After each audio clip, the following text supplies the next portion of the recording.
Welcome back to the Walter Bosley channel, and here we are with another Killafornia episode with Todd Wood, and our guest, William Ramsey, has returned for a 7 questions. Welcome, William. Thank you. Great to be with both of you again. Thanks for the invite. Yeah. Well, let's get into it. So, the Arlis Perry murder is probably one of the most brutal murders in American history. Happened William, October 12th, October 13th of 1974. Yeah. So let's get into 7 questions. William, can you give us some background on the Arlis Perry case? Who was Arlis Perry? What happened? What were the events leading up to the brutal murder?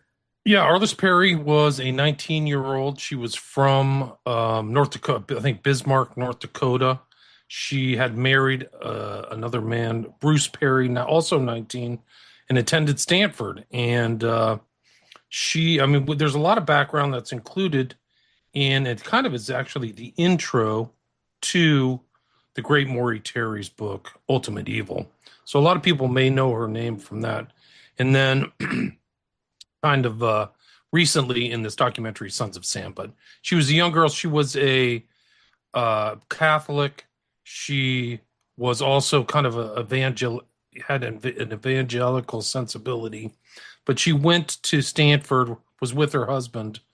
And on that night, it's a different time back then, but like they would leave these churches open.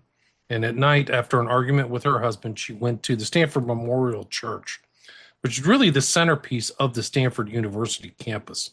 So it's really kind of like the way that Stanford University was built is it had kind of a center quad. And everything now it's very much developed. But back then, it got the nickname the farm because it was in the middle of nowhere at the time when it was built. But this centerpiece is the Stanford Memorial Church, a very ornate church. If you remember, Stanford is really, he's either called like the great railroad magnate or a robber baron. He was one of the 4 guys who really profited off of the Pacific Railroad all the way to, there it is, Ultimate Evil. It was him, Crocker, Fairmont, and somebody else. So these guys had tons of money, and they had the church. The school is named after their son who died when he was 15. So it's Stanford Leland. It's Leland Stanford Jr. Church. He has a big mausoleum on the campus. Anyway, she ended up dead. She was brutally murdered. Very graphic stuff. She had some of her clothing was missing. She had this is pretty dark stuff, ice pick in the back of her head. She also had petechial damage in her eyes, which usually means somebody's been strangled. And that was shown in the autopsy. But she was discovered the early morning by this guy by the name of Crawford, who said we had a stiff there. And his name is Stephen Blake Crawford. He was a security guard. But there were always rumors in this, and it was an unsolved murder for a very long time. There were multiple police officers and investigators trying to solve the crime. When I was growing up, I grew up in Palo Alto, so I knew of this kind of event. And one of the strange things for me, that's as far as the history goes. We can go into kind of the detail of the research about her, but and that's covered by Maury Terry in The Ultimate Evil. He does a lot of it. Really is actually the beginning of it, and Berkowitz. So it's tied into this whole notion of the sons or the son of Sam. Berkowitz says that there was something dark about that case, and there is something really dark about it. Mm-hmm. But yeah, go ahead. Now, William, I understand that you have somewhat of a personal connection to the case. What is that? Well, like I said, I grew up there, so I used to spend a lot of time on campus. I lived pretty close to the campus, but what I found out, what I did, I had a lot of just things. I had a lot of side jobs, but I worked for what eventually, what was still the law firm that she was at. There was kind of a famous incident that took place with her where somebody came and visited her who wasn't her husband. and she had some kind of thing. She had some kind of argument as she was a 19-year-old, either store greeter or secretary. The place that she worked was Spaeth, Blaze, I think Valentine and Klein, which was a law firm. Actually, where she was, they had moved, when I worked for them, they had moved closer to the 101 freeway. But what's interesting is that the original place where she was at and working was on 400 Channing Avenue. I literally lived on that same block. And I didn't know that. I started living on that same block probably 6 or 8 years later. So after the events of 74. But she was known, and I knew I knew people who worked there. That's how I got the job. So it's kind of an interesting tie. And it was part of the lore of San Francisco. I actually knew on my same street was the father who was like, I grew up Catholic, and his name was Father John Duryea. And he's not mentioned in the book that I read recently about him. I don't think he's mentioned Ultimate Evil. But back in those days, you could, some of these are non-denominational churches. And I think the Memorial Church is like that. So people from different denominations would do things. And John Duryea was one of them. And so I would see him at my church and things like that. They would rotate between certain things. So he had a direct connection to this. And he was a Catholic, kind of a creep, actually. Not kind of, he was. He was a creep. He was a creep. He was involved in a lot of abuse and strange things. I mean, I could tell stories about him. Like one of the quick stories about him is that he was around town, and he almost had physiognomy was like of somebody who carried heavy burdens.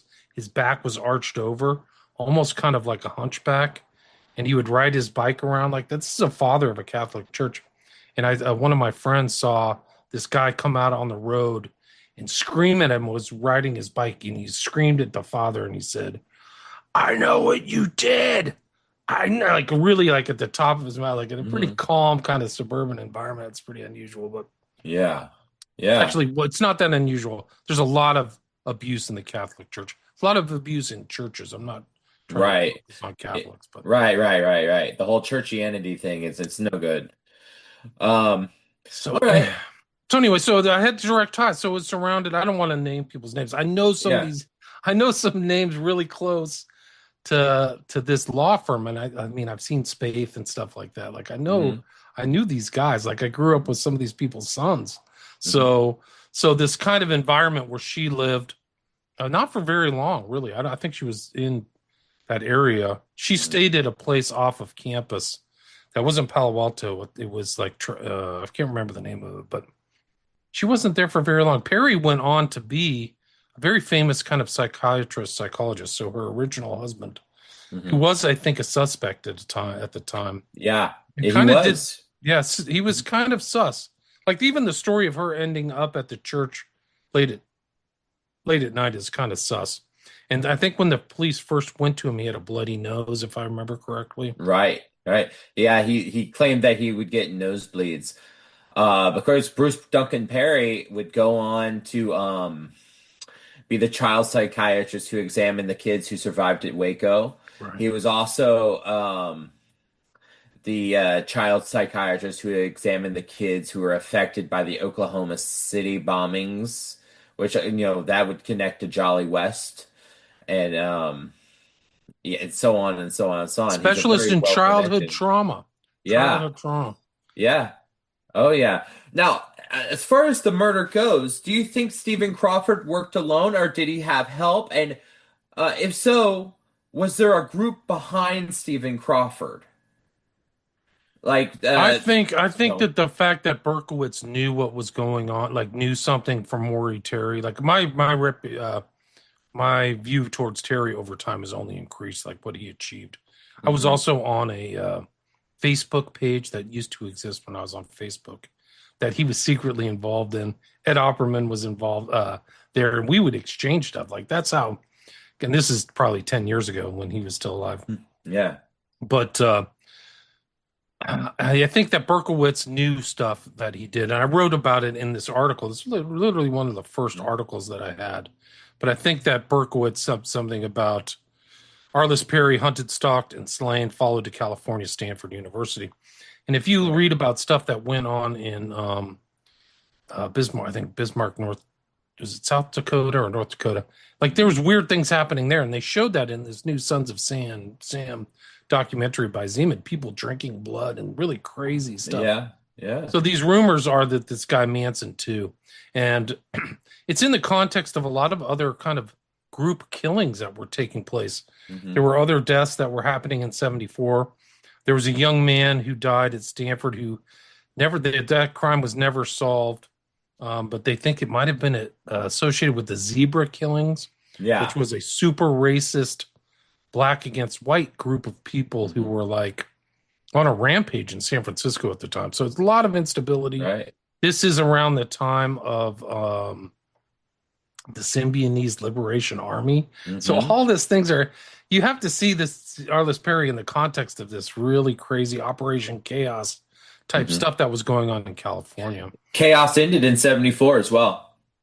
Right. So I think I think the other thing is like, I've done a lot of studies on ritual kind of occult crimes and things like that. That's kind of how I got my start. This took place on Crowley Moss. This has just happened today. It's a couple days after Crowley Moss, actually. So it's like the birthday of Crowley that they have a feast for. So if you're in the OTO, you kind of do these feasts and you have your own celebration schedule. If you're a Muslim or a Jew or a Christian, you kind of have the same kind of feasts. But this is theirs, is when it's for Crowley, or the OTO would definitely celebrate that. So it is strange that you'd have a ritual murder that took place on a thing.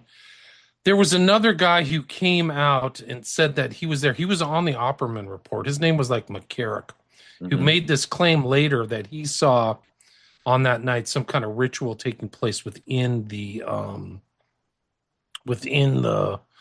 church itself. But he said he didn't see the murder. And his story is kind of, it's strange that he didn't come forward right at the beginning, but you can hear his interview with Opperman. I wish I could find his name right now, but it is a kind of an interesting side story that somebody would kind of come up with that there was something else going on. Yeah. Now, you mentioned Aleister Crowley and Crowley Moss. That's Aleister Crowley's birthday. For those who don't know who Aleister Crowley is and who's very new to everything, would you mind kind of giving a brief explainer of who Aleister Crowley is? Aleister Crowley's birth name was Edward Crowley. He was born in 1875, died in 1947, from a rich family, rebelled against Christianity, and really became probably one of the primary, if not the most notorious and well-known scholarly occultist of the modern age. And so, at least in the English-speaking world, his works have been translated all over the world. But most of these occultists really see Crowley as kind of such an important figure. They either go through a Crowley phase, if not that they just really admire Crowley.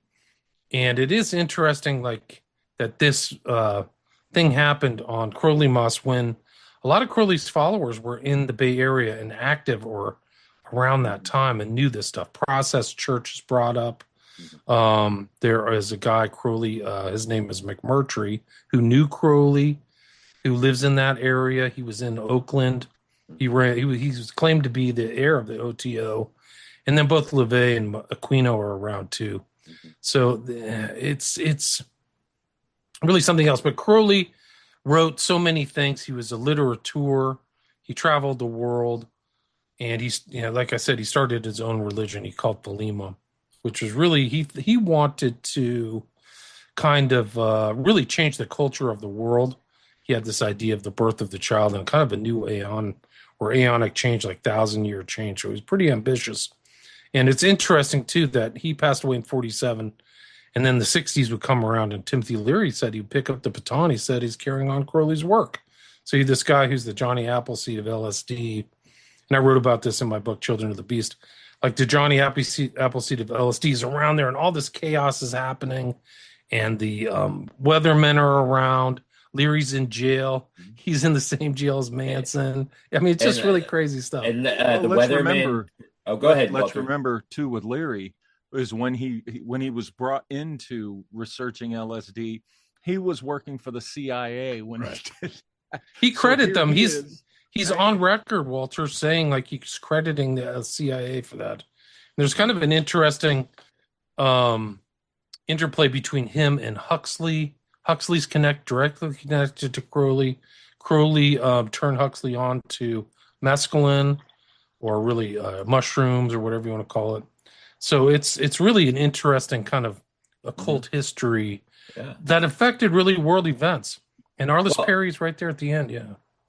And then we're at 74. So when does the Sons of Sam? She dies before the real Son of Sam type stuff takes place, which I think is 76. 76, yeah. So. Right. Now let's get back into the Son of Sam connection. You were talking about how someone told Berkowitz about the Perry murder, going by the nickname Manson the Second.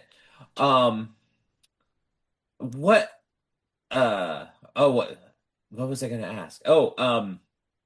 So do you think this network, do you think this is like a criminal network, the Son of Sam, the Four Pi movement maybe helping Stephen Crawford, or maybe Stephen Crawford's a part of the Four Pi movement, as speculated before by Maury Terry, or at least put out there by David Berkowitz? Yeah, I think that there is an occult underground. There's no question about it. They're all overlapping. There's strange things going on, even with Manson, The Process, Bosley, and Kenneth Anger. This is 5 years earlier or 6 years earlier. But there's so much. There's like a culture going on. There's like some of the literary things. There's guys from Scientology or with LaVey. It was called the Magic Circle. There's just a real ferment. So I think that these guys are connected. And Todd, you and I have done many shows on the occult deaths that were happening around California, and some not solved, some solved. But there's a lot of real dark stuff going on. It's interesting, just to take it back to Crowley for a second. A lot of things. One thing that people don't ever bring up is that Crowley wrote about Babylon, and the thing that always bothered me about the Arlis Perry murder was the ice pick, the use of the ice pick. And I was trying to figure out, well, why would you could just strangle the person, you could just stab the person. Why do the ice pick at the base of the skull? And then I was doing research on human sacrifice, and way different regions and different cultures handled human sacrifice. And it turns out the Babylonians didn't only just poison people, they would take a pike and do pierce the base of the skull, exactly like Arlis Perry was murdered. So I definitely think you're right on with the homage to Crowley, and I think the ice pick is part of that homage. Interesting. I stand corrected. Arlis Perry was only at Stanford for 3 months before her murder. She had moved there in August. So that, which is really something else. She also had defensive wounds, so there was like skin on. Yeah, she fought. There was just, and then the deliberate staging of the ritualistic staging. I heard a rumor that she was actually found on the altar, and the police deliberately put the killing at the annex, or like this kind of side of the thing, to kind of preserve the sanctity of the place. And also, it's a kind of a technique police do to put out false information to the public so that they can tell somebody really has the real information, if you know what I mean. Because I've never thought, on that note, I never thought it made sense, if someone's clearly doing an occult murder, to kill her off the altar. That never made sense to me. It seems like they, of course, would do it on the altar.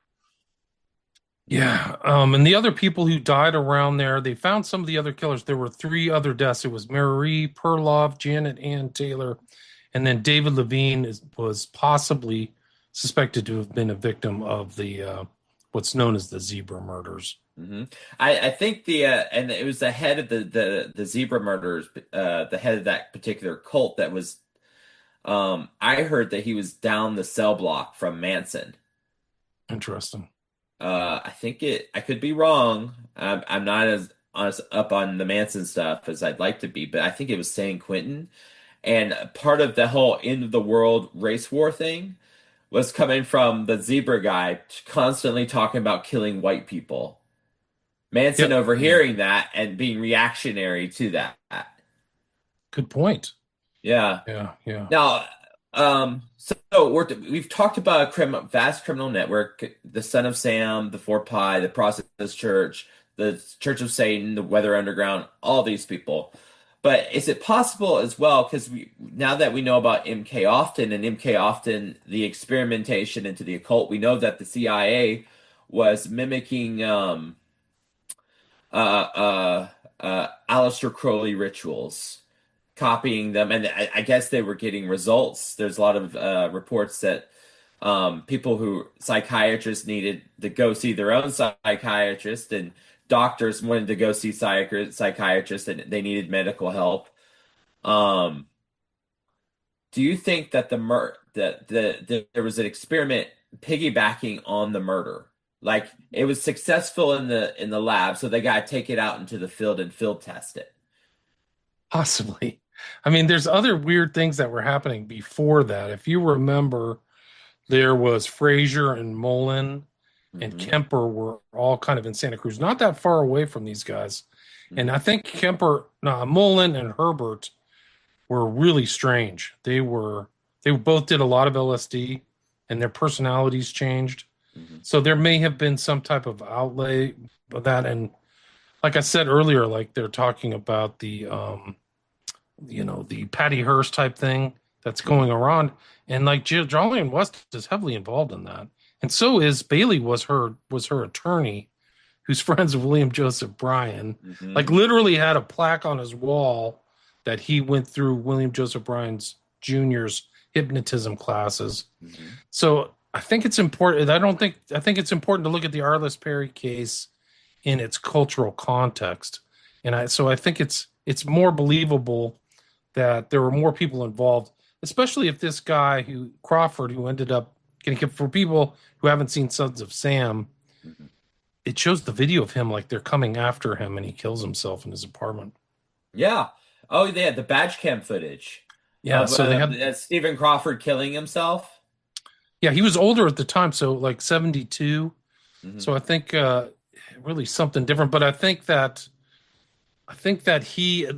everything would indicate that if he's heavily involved in Satanism, which his record showed, he definitely had the book cover of The Ultimate Evil in his hand, so he knew that book. Like it's interesting that he had a direct tie. But Hmm. yeah, it would make sense. Yeah, that's the newer one where it says the Sons of Sam and stuff like that. It makes sense that he's networked, that he and there was some kind of setup or something like that, and he was kind of like a shiftless kind of person who had multiple different jobs and things like that. But he actually had gone. He got busted because he had stolen 150,000 or $200,000 worth of Artwork. artwork. Yeah, Yeah. Hmm. got busted. Like he had really nice stuff. Like he went after good stuff. He didn't try to resell it too, which is interesting. Hmm. Yeah. I'm starting to view these networks a lot like Antifa and everything. I'm seeing a lot of parallels between the past and now. Um, but the interesting thing is that he killed himself, and of course we got to remember the saying, "Dead men tell no tales." Right. So, do you think we'll ever know the rest of the story? I think they'll probably take it to the grave. So much time has passed. Hmm. One of the interesting things that I found out in researching this topic again, Arlis Perry, is that the police, there were two cops, Ken Kahn and somebody else, who actually went and visited with Maury Terry. Hmm. So they really found him credible enough, and then they went to Minot. They followed up all the stuff around Minot, North Carolina, Hmm. where she was, And and John talked to the Carr. family. Yeah, Carr and all Yeah. that Hmm. stuff. And I mean, some of that stuff is like pretty well known. Like we know Carr's involved in the Right. occult and all the stuff. Right. Right. And I believe Stephen Crawford was in the Air Force. Right, that's right. I read an article about ritual suffocation, and in this article they claim that he was. So I haven't had the chance to fact check that, but if he is, that's very interesting. Um, there was a book that came out that I wasn't aware of until today. I think the author's name is Bartz, Bartz, Murder Under God's Eye. It's in the slides, but he went into detail that we got a lot of information from Crawford through Bartz after he was found dead, because when he committed suicide, the police got into his computer, and he had really detailed personal notes. He kept a diary. He had snuff films on there, child porn, like super dark, very dark stuff, which he had like collections. So how does he get a hold of snuff films and stuff like that? So it's another thing of like being connected to all these other weird kind of things going on in the Bay Area. Yeah. Where they always, just gotta kind of get the lone nut Patsy or whatever. But yeah, he's a really dark figure, and he also had like abuse material that was consistent with Arlis Perry, and a lot of, like, according to Bartz, he had a fixation for blonde-haired women, and she was a blonde-haired woman. I see. Yeah. Yeah. It just seems to me like if she's fighting back, like it would be very difficult, because again, you gotta hit that spot right on the base of the skull. And if you're squiggling and moving and stuff like that, it's kind of impossible to do unless somebody's like holding her down, Yeah, no, it's really strange. I mean, then there's consistencies, this kind of weird, like almost Masonic, as above, so below insignia, which mimicked things that happened at the Tate Bianca killings in 79. Yeah, no, 69. I'm sorry, 69. Thanks. It's the unification of opposites, right, as the Process Church of the Final Judgment would put it. Also, like you've talked about, it's very similar, or maybe it is the universal hexagram, right, which is kind of almost like the same, like unification of opposites in a way. Definitely is. There's no question about it. Bart said that he was into Satanism and that his record showed an interest in Satanism, but he doesn't go into detail. It doesn't seem to be a thing of interest. So it's kind of like you don't see what you're not looking for. And so he didn't see it as important, because it is important. I think it's a great it's an oversight by Bart's, because her crime is totally ritualistic. Just the dates a giveaway. But there was also, what I found out reading this book is, she wasn't only found in a strange thing. There, in Catholic churches, you do this kind of like standing, kneeling, praying. So there are kneeling pads in almost every Catholic church of some sort, so you can kneel down. There was one placed close to her, as if somebody, and I think they found male bodily fluids on that. So it's like somebody did something involving kind of a kneeling, and that would be like consistent with like the ultimate sacrilege, right? It's to like defile the Catholic Church. And Satanists are notorious for this kind of stuff, like taking the host and doing, burning down churches. And I mean, like Norway, they burned down churches and all this other stuff like that. So his actions would be consistent with that. And I mean, I think like reading through Bart's book is really interesting. He had a whole chapter about it, about how dark this guy was and his internal fantasy life. Bart's called him a Jekyll and Hyde. So he had this kind of, external life, but internally he was very dark. Yeah. A lot of them are like that. Bundy, Lucas, Toole, they're all like that. Yeah. Well, William, thank you so much for coming on. And what we forgot to mention is this is the 51-year anniversary of the murder, and I think it's important to remind people that this stuff happens. And that's the whole reason why we do this show, Killafornia. And thank you so much for coming on. And where can people find your stuff? Yeah, I have a website that is William Ramsey Investigates, where you can buy my books and see my writings. I have a podcast, William Ramsey Investigates, where I've had both of you as guests. And then that's basically it. I've got a Substack, William Ramsey Investigates. Now I'm working on that, and a Patreon too, where I have been posting a lot of my old research on occult crimes, like West Memphis 3, like some of the Berkowitz stuff about the Process Church. Hey, there's my book. And other subjects like that. So please go check it out. Cool. Yeah, it's Do you guys want to go through my slides real quick? Yeah, let's do it. Oh yeah, All right, okay, absolutely. let's do it. Let me just bring them I up. was wondering when you were going to pop in with those. I Well, wasn't sure I was just talking what too much. Sorry. what the arrangement was. No, that's fine. We'll just turn it from 7 questions into a regular California episode. So this is kind of like this old article that I wrote back in the day. Process, cruelly moss, unresolved murder. Talks kind of like about my background. Some of the symbology you mentioned, the unicursal hexagram, Todd. Right. And you see that, and that's how her body was kind of laid out.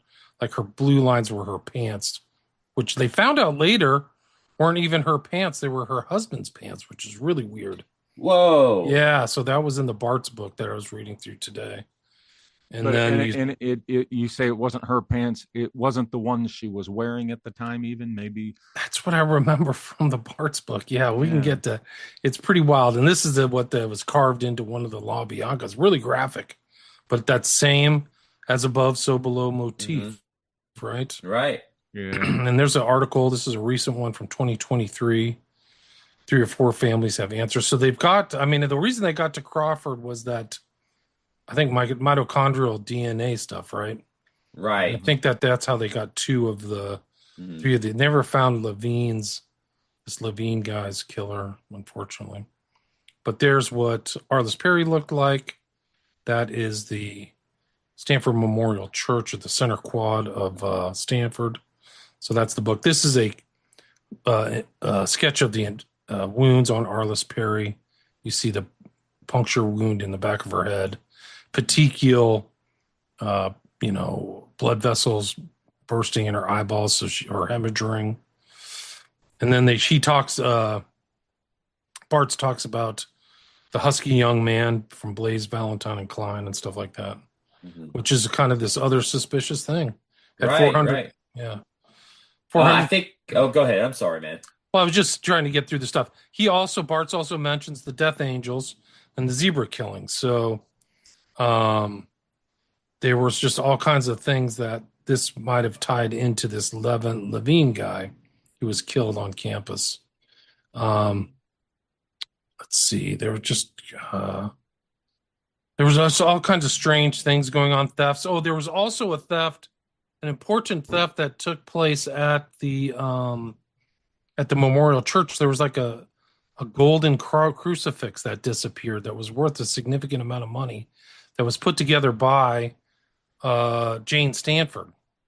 And so that was it. And there was other kind of like weird, killings. There was this other one in 1973 called the Gammons case, where this woman was killed by the church, and he left her head propped up by 2 Bibles, which is really weird.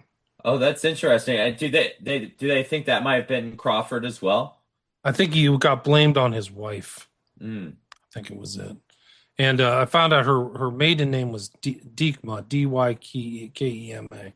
But this is where they talk about going back to Mino. Kahn flew to Bismarck to talk more to the Perry and Dykema families. So that was it. They also, Bart's had a lot of access to newspaper articles about the murder, so he includes a lot of that in this book that he wrote. And this guy Teton also thought like he was being toyed with. There was like possibly the murder was teasing detectives to show new ways of how Arlis's body was laid out. Over the years, crime theorists expounded various ideas. One theory was that it was akin to a Freemason symbol. We talked about that.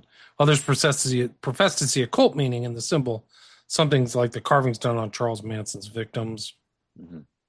And then the whole tie into Maury Terry he talks about. So Kahn and Beck, went over to talk to them. So that's pretty cool. They flew to interview Berkowitz in 1979.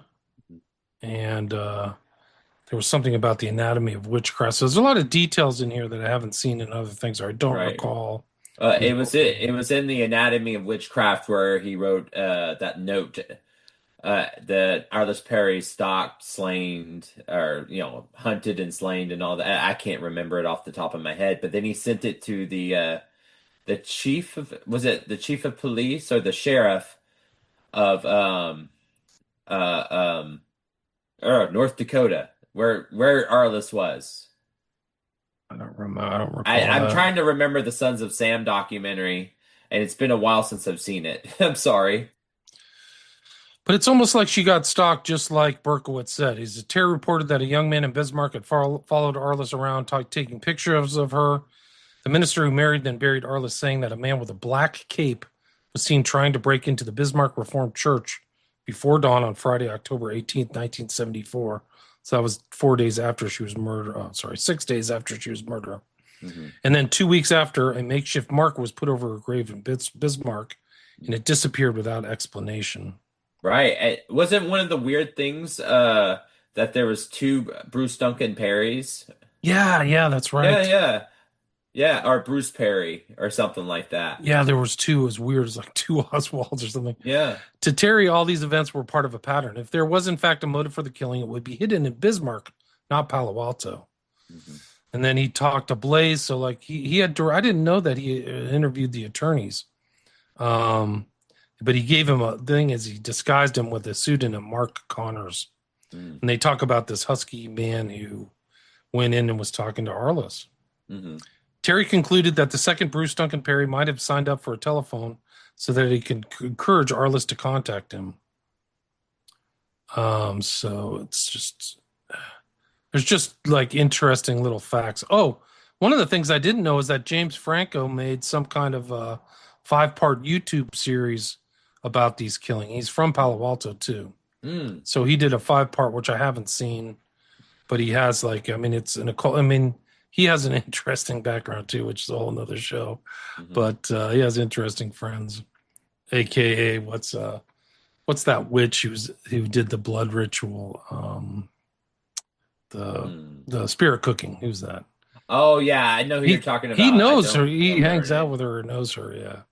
Oh man. Well, yeah. So that's a whole nother things. Let's see. Smith's presentation. She told reporters that detectives had recovered a copy of Maury Terry book, The Ultimate Evil. In truth, it was only a dust jacket, a mistake the sheriff's office corrected quickly. Excuse me. But here's some of this kind of like. There's just like the journal. So he was a journal keeper. Some of the details about Steve Crawford.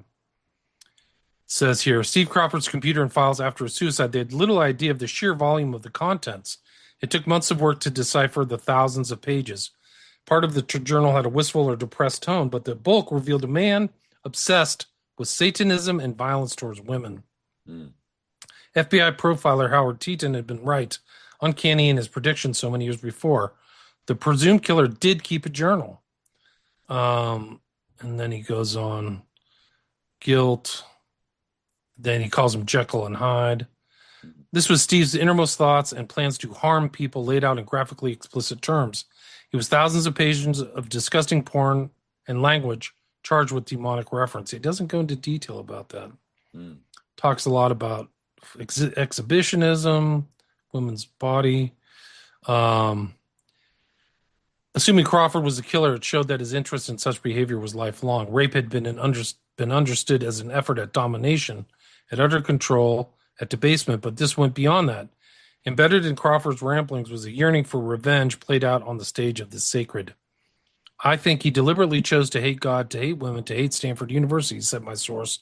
The chapel was the perfect spot to take out all his targets.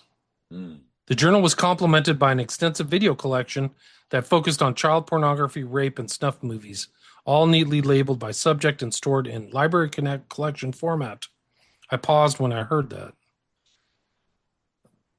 He had a library connection, and also all the videos, the victim was young, petite, and blonde. Anyway, it's an interesting book. There's some details in there that I hadn't heard before. So that's kind of like an addition to this that when I was researching, it wasn't out. That's Murder Under God's Eye, The Nightmare Killing of Stanford's Church, Scott Harold. That's it. Those are all my notes. Man. But like it's almost like he does the same thing. It's just a lone nut, you know. Mm-hmm. And they don't go into details about the Satanism. Like if he knows the Satanism, what Satanism does he know? Right. Well, that's kind of like with Stephen Hurd in a lot of ways. there's a time where people thought that or there's a brief moment when they thought like Anton LaVey was the Grand Chingon, and then they ruled Anton LaVey out, but they never revealed their other suspects. And yeah, but that's sort of like been the MO for a long time. A lone nut, right? Independent, Hmm. working on his own. I mean, the other Yeah, thing, this guy's like a lifelong criminal. What other crimes did he commit? He's right. jumping around between different things. He has this secret life of hatred Hmm. and hating God and Satanism. Like, what else is he doing? Hmm. He made it to pretty late in life, 72, before, they closed in on him. So Yeah, yeah. it's almost like Hewerman or whatever, the list guy. Hmm. Like, they caught him pretty late. Like, he was 50, I think he's 52. And they say, Yeah, like, the serial killers, they start at 25 or 30 or something like that. yeah. I So think it's like 27, right? something like that. So, like, Yeah. what's Hewerman doing? And it's probably the same. I would say Crawford's probably in that time frame. Maybe that's why he had multiple jobs, is that he could Hmm. get away with stuff. I don't know. Yeah, yeah. Well, William, it was a real pleasure having you on. And again, remind people where they can find your stuff. Yeah, William Ramsey Investigates is the podcast. It's also my website, and then I post a lot on X these days, and also have a Patreon, William Ramsey Investigates, where you can see all the stuff I'm kind of working on and things like that. Here's the books Awesome. again. Thanks again, guys. man. Yeah, thanks for having me. Really Thank appreciate you, it. William. Good to have you on. Good to see you again. All right, peace.